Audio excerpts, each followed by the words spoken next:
tässä kysytään nyt ensimmäinen kysymys, kasvin suomalainen ja tieteellinen nimi, ja opiskelija vastaa sitten sinne sen kasvin kohdalla, missä ollaan.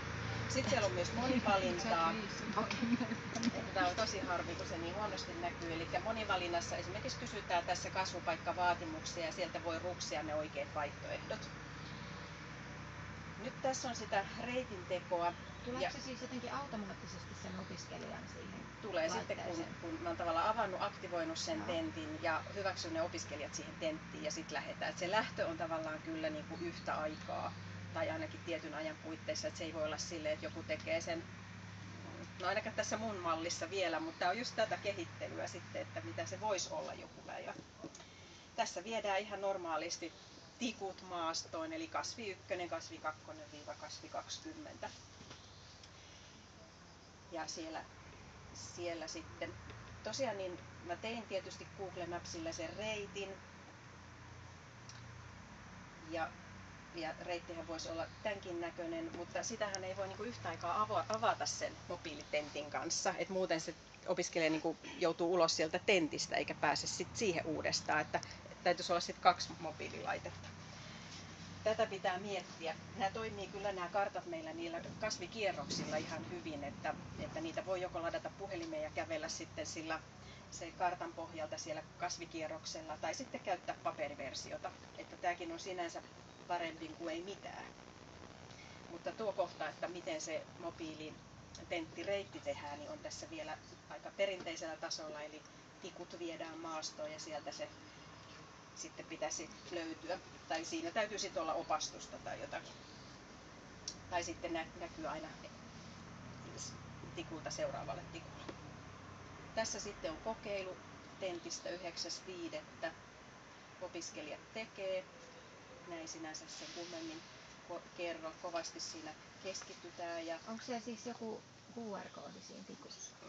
Tikussa on vain numero. Että aina kun tulee se 1 tai joku muu, niin sitten sen kohdalla vastaat siihen. Ne menee siihen Moodleen sitten. Niin. Ja siellä on kysymys. Joo, siis se kysymys tavallaan, että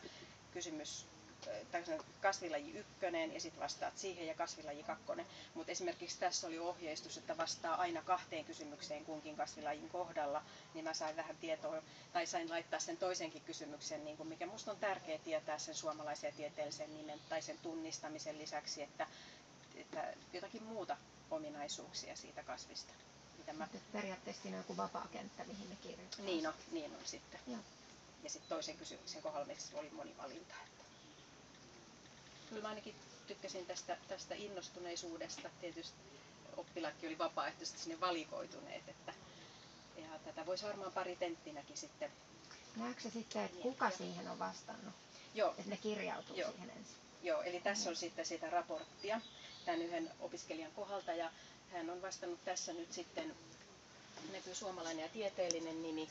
Ja sitten näkyy siihen monivalintakysymykseen tehty vastaus. Molemmat on ihan täysin oikein tässä. Ja sitten ihan samalla tavalla muiden kohdalla. Ja aina tuo vapaakenttäkirjoitus näkyy sitten tuolla. Ja mitä palautetta, niin ne kyllä koki tosiaan sen innostavana tapana. Ja se, että tätähän tietysti oli ensimmäisen vuoden opiskelijoita, niin eivät voineet varmaan sanoa, että tätä on aina haluttu, mutta se palaute nimenomaan siitä, että on hankala tenttiä kasveja ihan pelkistä oksanäytteistä, niin tätä pidettiin innostavana. Sitten pidettiin myös oppimistilanteena. Ja tietysti kysymys siitä, että miten tässä nyt se vältetään, että jollakin ei ole kaikkia luntteja mukana. Mä en ole tällaista miettinyt, mutta lähtisin ainakin siitä, että totta kai sen pitää ainakin olla sitten kaikkia kohtaan tasavertainen. Ja muuten varmaan se lunttilappukaan ei olisi paha, mutta jos joku ei sitä tajua ottaa, niin sittenhän se on vähän huono.